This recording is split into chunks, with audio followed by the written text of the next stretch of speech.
안녕하십니까. 세계로치과병원의 정동건입니다.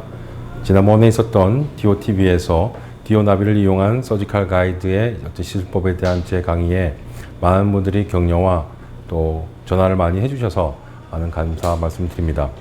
오늘은 그 1편에 이어서 2편으로 지난번 사용했던 많은 디오나비 시스템의 케이스들을 좀 더 살펴보고 또 사용하면서 많은 어려웠던 점, 또 난 케이스 컴플리케이션을 어떻게 해결하는지에 대한 부분도 오늘 강의를 할까 싶습니다. 먼저 오늘 강의 순서는 프롤로그, 그리고 케이스, 그리고 주의사항에 대한 부분과 꼭 제가 주의 있게 말씀드리고 싶은 머징 디자인, 그리고 또 네로우 케이스, 또 와이드 케이스, 그리고 결론을 한번 내볼까 싶습니다. 먼저 프롤로그는 지난번에 이 케이스가 아마 여러분들 기억나실 것 같은데 전치부에서 나름대로 머징을 해서 우리가 식립을 했던 케이스인데요. 실제적으로 수술 당일날 임시치아가 블랙 트라이앵글이 많이 생겼던 케이스임에도 불구하고 실제적으로 임시치아를 수정하고 3일 지나고 나서 이렇게 좋아졌던 것을 여러분들 기억하고 계실 겁니다. 이제 1년이 지났어요. 정말 안정적으로 이 보철물이 유지된 것을 보고 저는 더욱더 이 디오나비 시스템에 대한 확신을 가지게 되었습니다. 자, 이제 오늘은 지난번에 설명드리지 못했던 사이너스 부분에 대해서 좀 설명을 드릴까 합니다. 여러분들이 잘 알고 계신 분들도 있지만 이 디오나비의 여러 시스템 중에서 저는 이 서지컬 가이드의 사이너스 키트에 대한 부분을 무엇보다 좋아하게 됩니다. 사실 저는 크레스탈 어프로치를 그동안 하였습니다만 나름대로 트라이 앤 에러가 조금 있었다고 볼 수 있어요. 좀 막이 찢어진다든지 제가 원하는 방향으로 뼈를 이식하지 못하는 경우도 많았고요.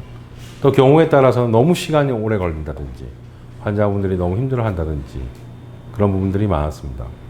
지금 보시는 바와 같이 나름대로 간단한 프로토콜을 통해서 플랩리스로 우리가 사이너스를 크레스탈로 어프로치를 해서 본 그래프트를 할 수 있다면 정말 꿈의 드림의 수술이 아닌가 저는 그렇게 생각했는데요.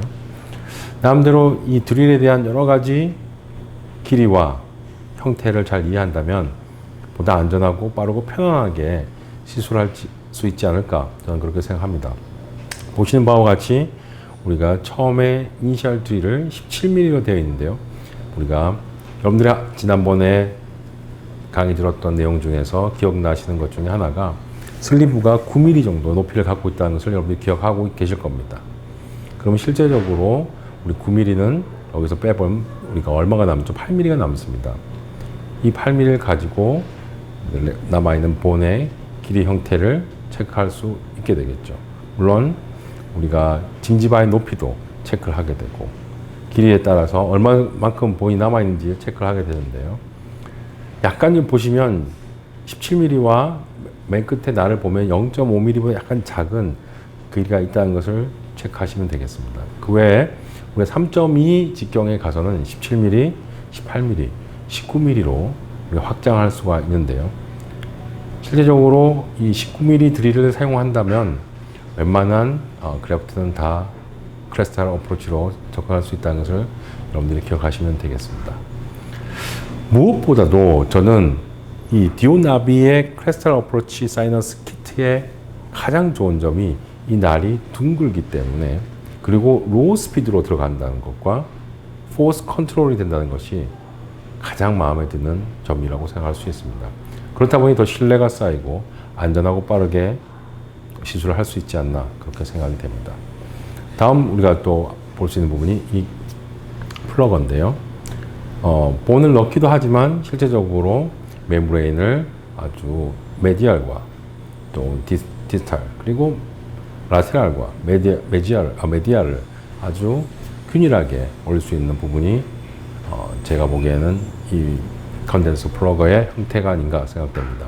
물론 여기도 스타퍼를 넣어서 더 안전하게 시술할 수도 있고 어느 정도 경험이 쌓이면서 빠르게 또 본그래프트를 할 수 있다고 생각되는데, 한 번 더 제가 좀 주의사항을 말씀드리고 싶은 부분은 이 사이너스 리프트하는 어떤 수압을 이용해서 물을 넣고 슈나이더 멤브레인을 들어 올리는 기구인데요.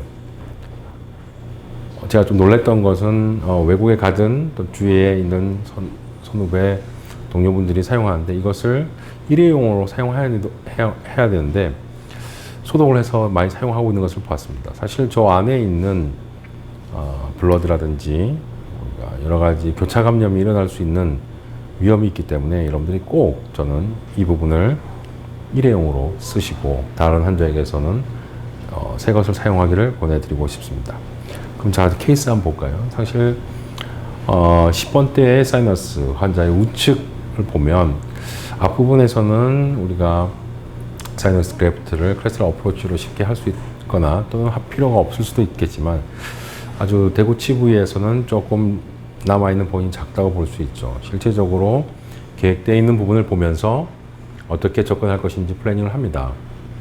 남아있는 길이가 다 다르게 되고 사용된 드릴이 다 다르기 때문에 우리가 조금 더 주의를 하게 되고 수술 전에 체크를 하게 되는 것입니다.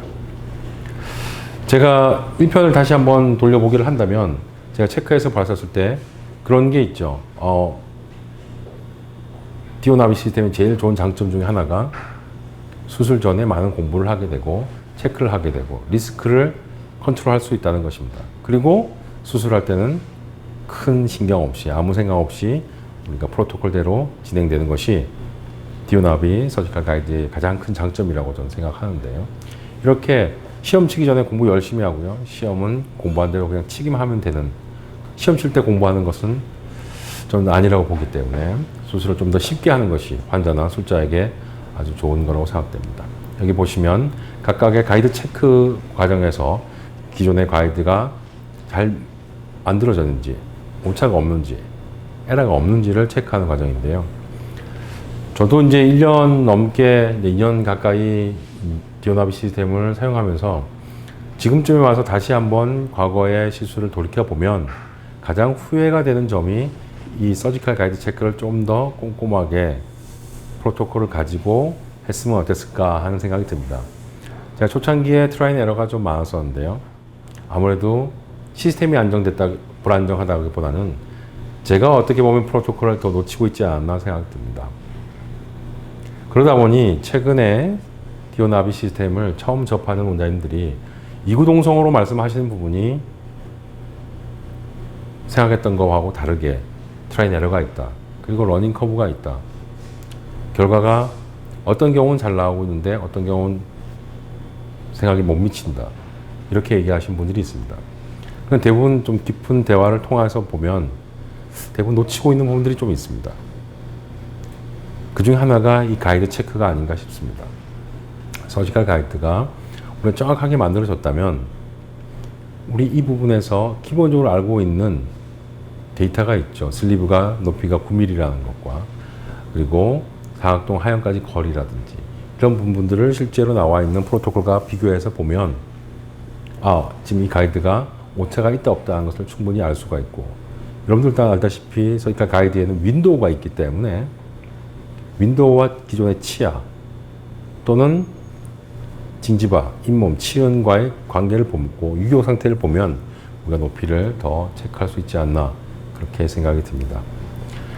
이렇게 우리가 서지컬 가이드를 착용하고 CT를 착용하고 촬영하고 또 파노라마를 촬영함으로써 좀 더 정확한 데이터를 분석할 수 있고 거기에서 우리가 원래 프로토콜에 나와 있는 거리와 비교를 해보는 거죠.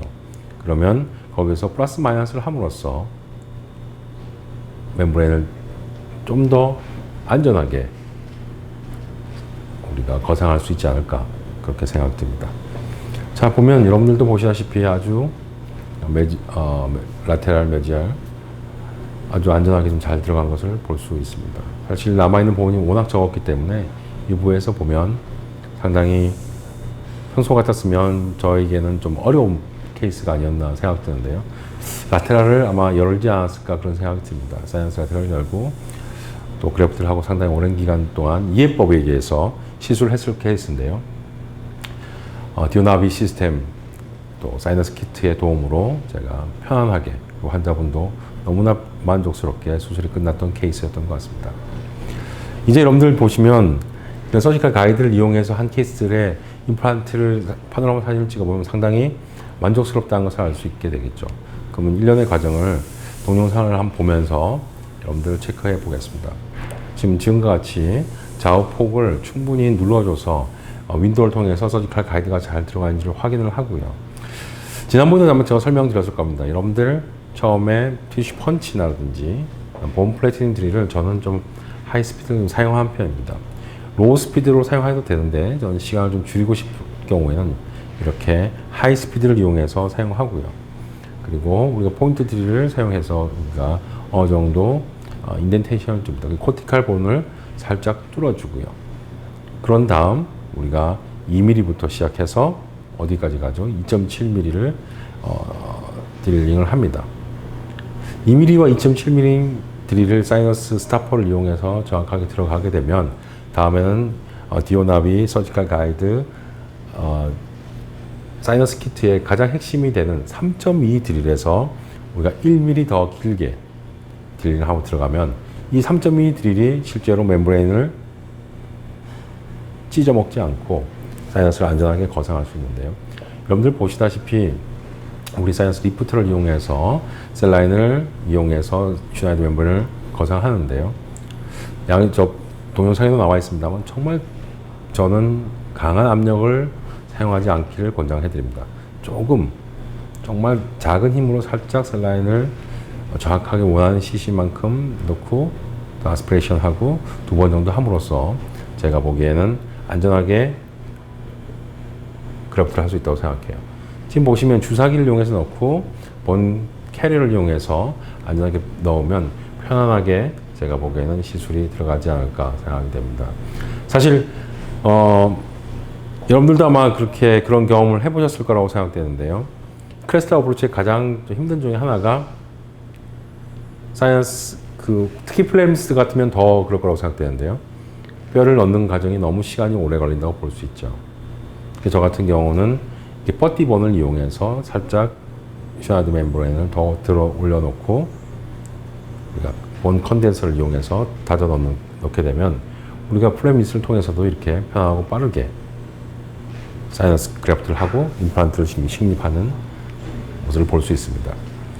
지금 여러분들 어버트먼트 프로파일 드릴을 보고 계신데요. 실제로 많은 분들에게 아마 설문조사를 한 것으로 알고 있습니다. 최근에 보면 디오나비 시스템 중에서 가장 좋은 부분이 뭘까 이렇게 보면 아까 나왔던 어버트먼트 프로파일 드릴을 사용해서 좀 더 이머전스 프로파일을 맞게끔 본 트리밍을 하고 경우에 따라서 커스터마이즈 어버트먼트, 디지털 어버트먼트를 연결해서 보철을 하는 부분이 가장 좋은 부분이 마음에 드는 부분이라고 하는 분도 많이 계신 걸로 알고 있습니다. 자, 아까 제가 잠시 보여드렸던 사이너스 그래프트에서 크레스트 어프로치 할 때 본을 어떤 본을 넣을까 이렇게 하는데요. 제가 존경하는 최병호 교수님은 바이오스 콜라겐 본을 컨덴싱해서 넣고 계시고 저는 이렇게 동전골, 이전골을 넣는데요. 사실은 주사기 퍼티본을 이용해서 제가 엑셀로스나 데미오스 또는 동전골과 합성골을 사용해서 넣고 있습니다. 또 경우에 따라서 바이오스를 많이 넣을 때도 있는데 그럴 경우에도 본 캐리어에 의해서 넣고 있고요. 또 자가골을 채취해서 본에서 채취되는 부분, 드릴에서 채취된 자가골을 믹싱해서 넣기도 합니다. 다음은 수술 시 주의사항에 대해서 설명드리도록 하겠습니다. 뭐니 해도 서지컬 가이드 체크가 중요하다고 하셨죠. 보시는 바와 같이 밑에 보면 약간의 유격이 있습니다. 이럴 경우에는 아무래도 높이 차가 있을 수 있기 때문에 아마 덜 들어가는 결과가 나올 겁니다. 윈도우를 통해서 훨씬 더 정확하게 맞추는 게 중요할 것 같고요. 다음 슬리브 종류에 따른 키트 선택입니다. 우리가 디오나비 키트 중에서 네로우 키트가 있고요. 와이드 키트가 있는데요. 여러분들 이렇게 사이즈에 따라서 한 서지컬 가이드 스텐트에도 다른 슬리브가 들어갈 수 있다는 것을 여러분들이 꼭 인지해 주셨으면 감사하겠습니다.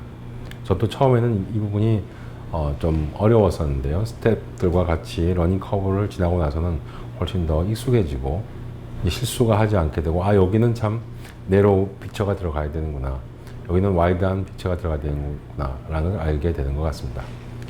그리고 또 이제 여러분들 많은 질문을 또 해주셨어요. 사실 1편이 끝나고 최후방 구치부에 사용할 때 이렇게 개구량이 제한될 경우 어떻게 하는 게 좋겠냐 사용하고 있는데요.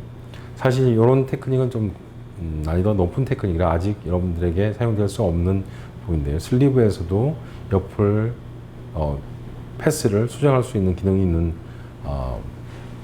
게 있는데요. 근데 이거는 사실은 좀 리스크가 있기 때문에 저는 권장하고 싶지는 않습니다. 다음은 우리가 발치 후 즉시 식립을 했을 때 어떻게 경로 수정을 해서 우리가 처음에 들어갔던 핀을 보고 위치가 좀 너무나 좁고 리스크가 클 경우에 우리가 저는 이렇게 CT를 중간에 한번 촬영해 보기도 합니다. 또는 드릴링 할 경우 우리가 손을 이용해서 잇몸의 떨림을 느껴보기도 하는데요. 어쨌든 잘 맞지 않은 경우에는 다시 한 번 더 체크를 하는 것이 중요하고 경로 수정을 해야 됩니다. 먼저 펀칭을 하고 본 플래팅을 한 다음 2.0 드릴 튜브를 사용해서 우리가 코티칼 본을 뚫어주고요. 사용하면 되는데 제일 중요한 건 2.0 드릴을 사용할 때 스텝 바이 스텝으로 올라가는 것이 중요합니다. 처음부터 원하는 길이까지 가는 것이 아니고요. 조금씩 점차적으로 들어가는 것이 좋습니다. 다음에 이제 패스 컨트롤인데 한번 보시겠습니다.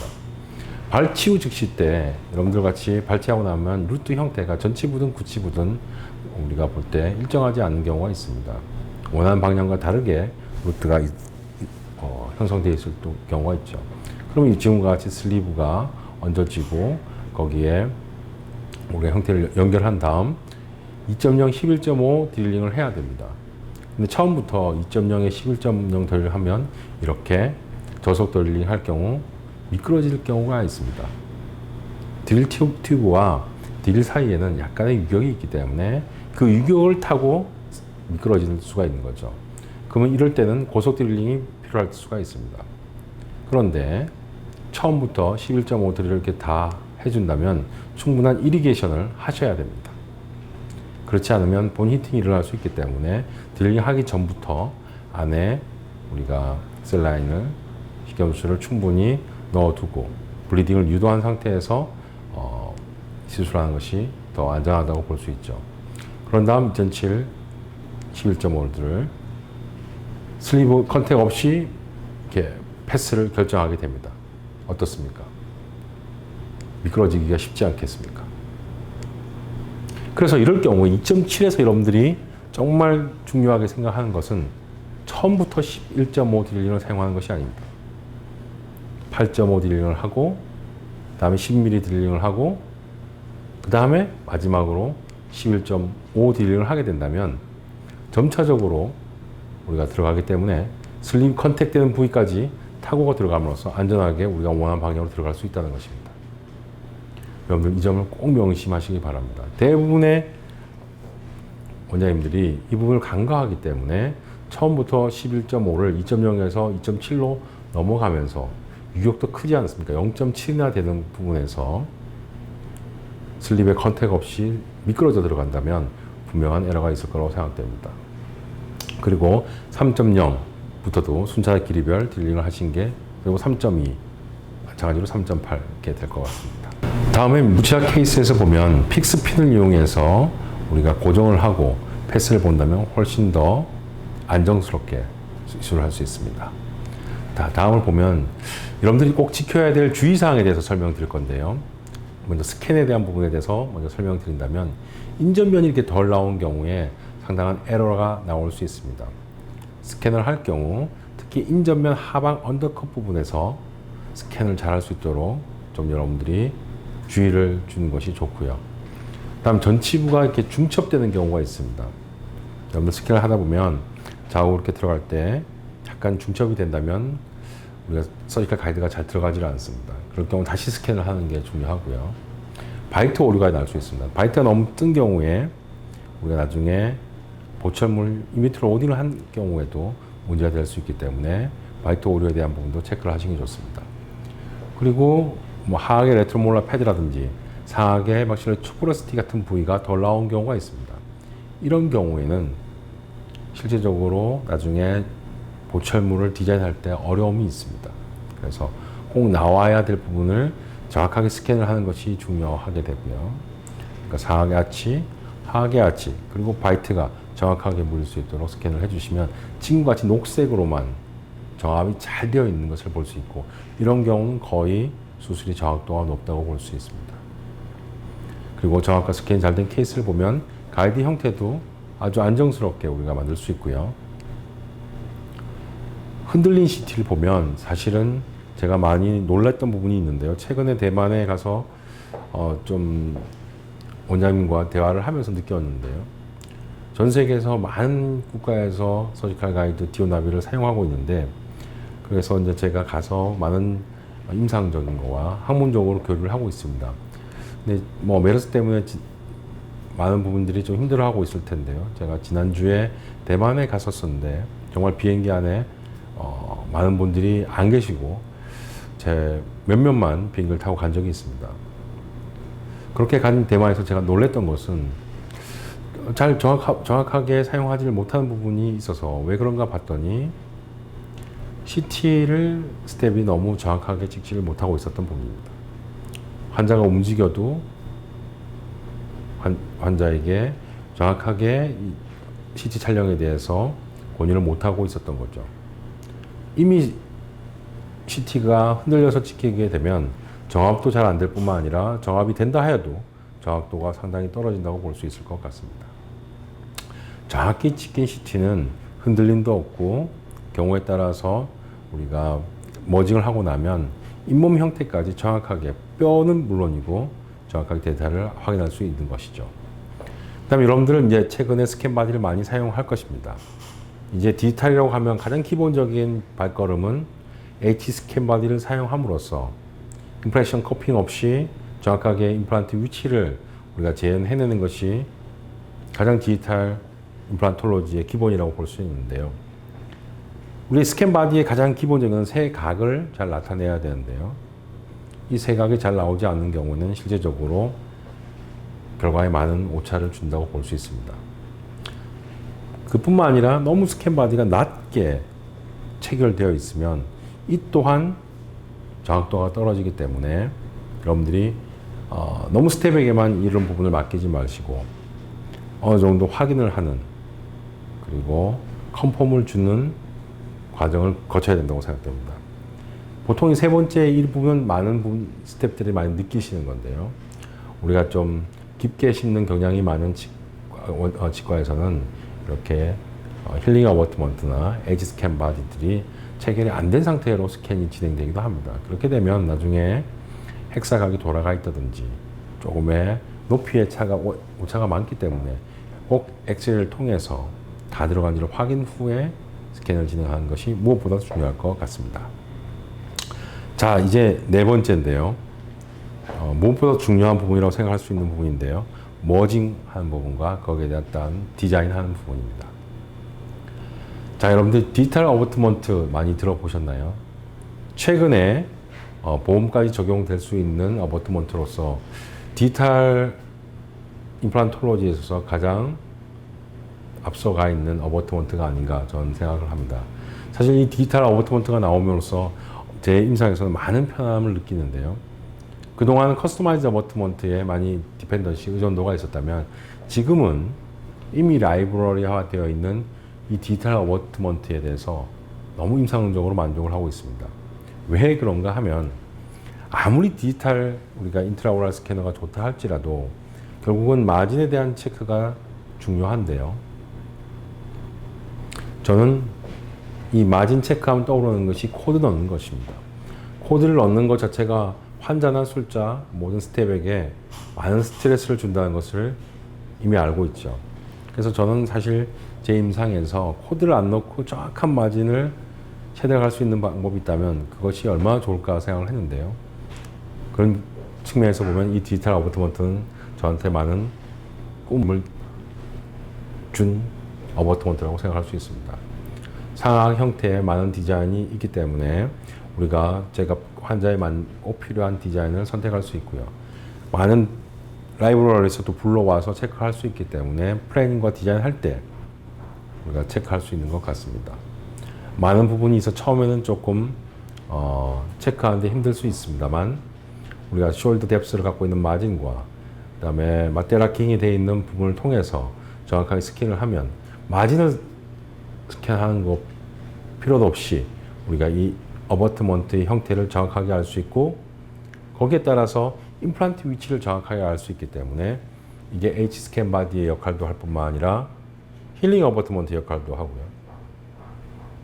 물론 그러면 스캔 바디 역할도 같이 하는 거죠.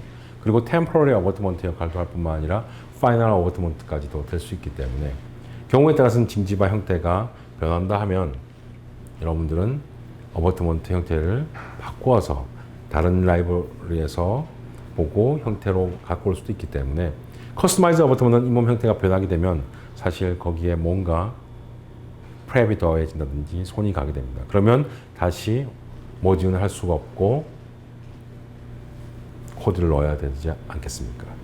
그렇다면 이 디지털 어버트먼트는 이러한 어려움과 이런 불필요한 감을 다 해소할 수 있는 제가 보기에는 가장 앞서 있는 디지털 임플란톨로지의 산물이 아닌가 그렇게 저는 생각을 합니다.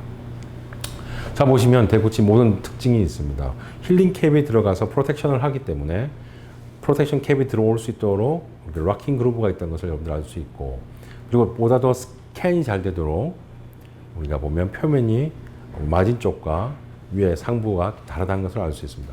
빛 반사를 최대한 없앴다는 것을 알 수 있죠.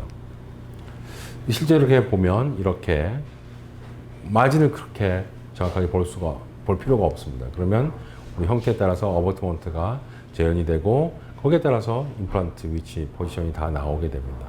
그럼 그렇게 해서 맞춰서 우리가 보철물을 디자인하게 되면 이런 식으로 편안하게 정확하게 시술을 할 수 있고 세팅할 수 있는 것 같습니다.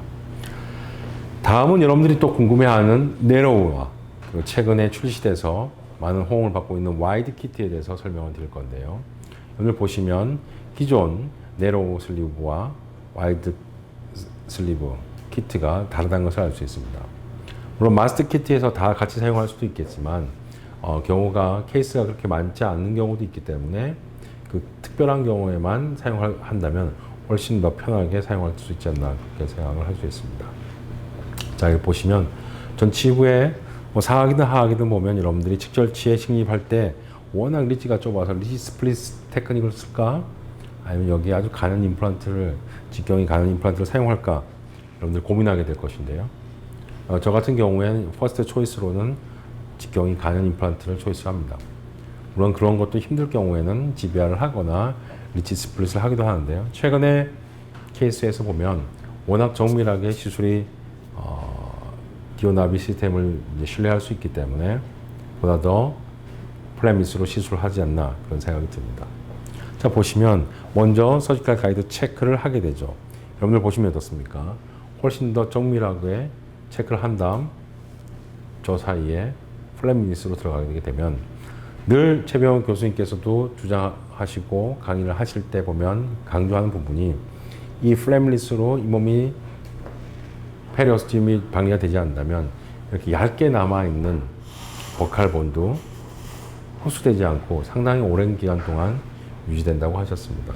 제 케이스에서도 아주 오래되지 않았습니다만 한 2년 가까이 봤었을 때 이렇게 버칼본이 얇게 남아있는 경우에도 아직까지는 안정적으로 잇몸이 유지되고 있는 것을 볼 수 있어서 좀 더 저는 공격적으로 이렇게 리치 스플릿보다는 가는 직경의 임플란트를 네로 키트를 사용해서 사용하고 있습니다. 구성품들은 여러분들 아시다시피 거의 기존의 거와 별 차이가 없습니다. 그런데 직경 2.5가 있고 직경 2.7이 있어서 우리가 직경 3.0 임플란트와 3.3 임플란트를 위해서 우리가 파이널 D를 어떤 것을 사용하게 될지를 여러분들이 미리 알고 계시면 좋겠습니다. 다음은 보시는 바와 같이 와이드 임플란트입니다.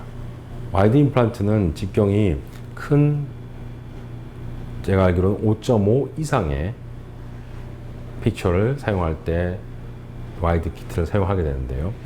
대부분 하악 구치 부분에서 사용할 경우가 많고요. 경우에 따라서 사이너스 그래프트를 할 수 없거나 또는 필요하지 않는 원장님께서 하악에서도 짧은 임플란트를 사용할 때 사용되기도 합니다. 기존의 형태에 보면 옵셋이 9mm였는데 여기 보시는 바와 같이 8mm부터 시작한다는 것이 차이가 있습니다.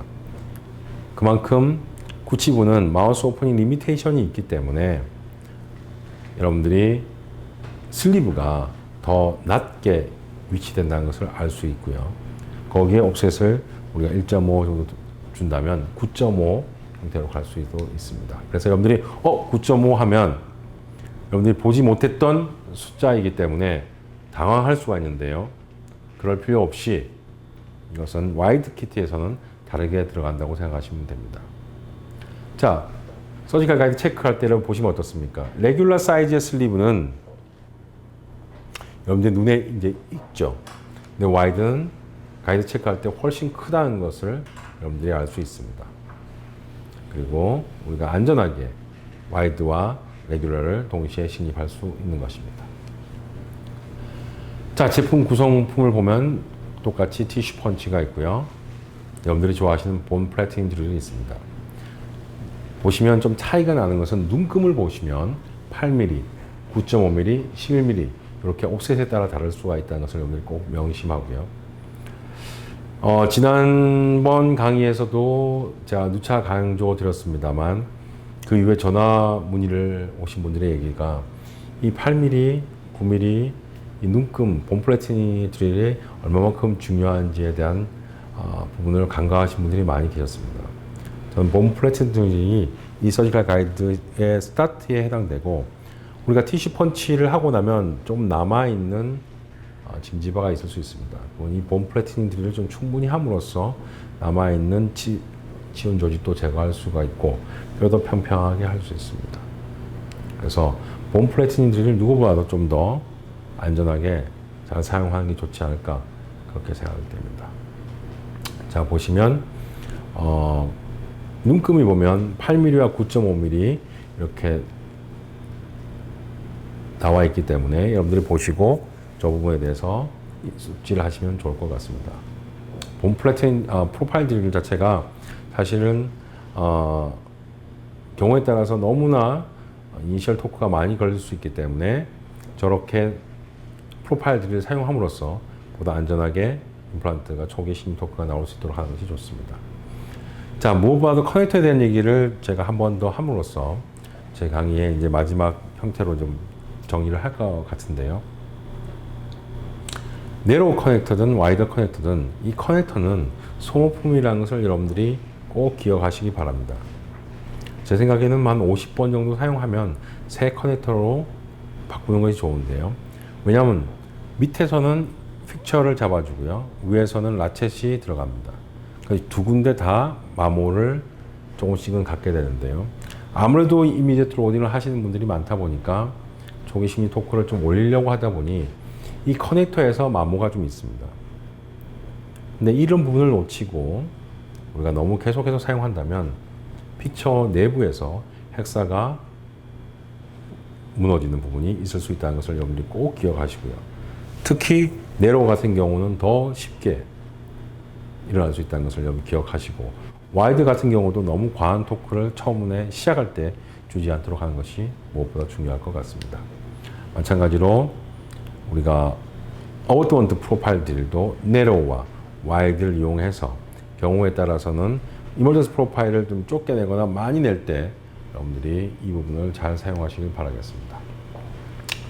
자, 제가 오늘 1편과 2편을 통해서 디오나비 시스템을 사용하는 데 있어서 제일 중요한 부분들을 좀 설명을 드렸는데요.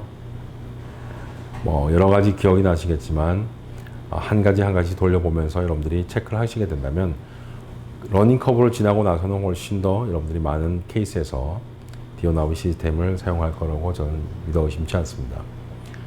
최근에는 우리 최병호 교수님께서 디지털 임플란톨로지, 플레미스 임플란톨로지라는 책을 제작하셨습니다. 저서를 하셨는데요. 최병호 교수님과 정승민 교수님께서 공저를 하신 걸로 알고 있습니다. 저 같은 경우에도 책을 구입해서 제가 공부를 좀 했는데요. 제 임상에 많은 도움을 주신 분들이고 그 책 내용에서 여러분들이 제 강의에 미처 설명 못 드린 부분이 많이 있습니다. 이 디오나비 시스템을 개발하신 분이기도 하실 뿐만 아니라 가장 우리나라에서 많은 임상을 가지고 계신 분이고 또 프레딕터블한 예후에 대해서도 많은 경험과 지식을 가지고 계신 분이기 때문에 저는 꼭 그 책을 보내드리고 싶습니다. 자, 마지막으로 제가 말씀드리고 싶은 부분은 디오나비 시스템이 전 세계에서 오히려 더 많이 사용되고 있다는 점입니다. 최근에 우리 치과에 많은 세계에서 의사분들이 와서 같이 라이브 서저리도 하고 같이 디자인도 하고 있습니다. 제가 이렇게 감히 말씀드릴 수 있는 부분은 이렇게 같이 수술하면서 느끼는 그런 부분은 이 시스템에 대한 깊은 신뢰가 있고 각국에 돌아가서 많은 의사분들에게 키닥터가 돼서 가르치시고도 있습니다. 그래서 제가 답례차 또는 좀 약간의 강의를 위해서 제가 해외에 많이 가고 있는데요. 그렇게 강의를 하면서 느끼는 부분은 전 세계가 특유의 한국만의 이 기술을 가지고 우리가 나간다면 전 세계에서 반겨줄 수 있다는 부분입니다. 그래서 웬만하면 여러분들이 이런 기술을 여러분들만 가지고 있지 마시고 앞으로는 경쟁력이 돼서 전 세계에 나가서 우리가 강의를 하고 또 시술을 할 수 있는 계기가 되었으면 합니다. 이렇게 전 세계를 돌아다니면서 제 임상을 이렇게 강의를 하다 보면 느끼는 것은 어떤 부분이 드냐면 좀 많은 사람들이 한국에서 이런 경험을 가지고 같이 나갔으면 하는 부분입니다. 전 세계 키닥터들과 많은 교류를 하면서 제가 부족한 부분들을 많이 배우게 되고요. 또 친분도 쌓이게 되고 아마 내가 다른 시술을 잘한다고 해도 이렇게 많은 환대를 받을 수 있을까? 빠른 시간 내에 이렇게 친분이 될 수 있을까? 그렇게 좀 기호를 해봅니다. 여러분들도 가장 한국적인 것이 가장 세계적이라는 것을 여러분 이해해 주시고 보다 더 많은 케이스와 학문을 통해서 저와 함께 또는 동료들과 함께 해외에서 이 시스템을 그리고 이 학문을 같이 펼쳐나갔으면 하는 것이 제 마지막 바람이기도 합니다. 오늘 앞으로도 제가 사용하면서 좀 더 많은 케이스들을 강의도 하고 또 책으로 집필도 할 계획입니다만 여러분들과 함께 이 시간들을 보냈던 것을 누구와도 영광으로 생각하게 되고요. 많은 케이스들이 앞으로도 예후를 보고 1년, 2년 후에도 또 5년 후에도 여러분들과 함께 발표할 수 있는 기회가 되기를 바라겠습니다. 제 마지막 동영상을 보여드리면서 제 강의는 이것으로 마치도록 하겠습니다.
this be our prayer.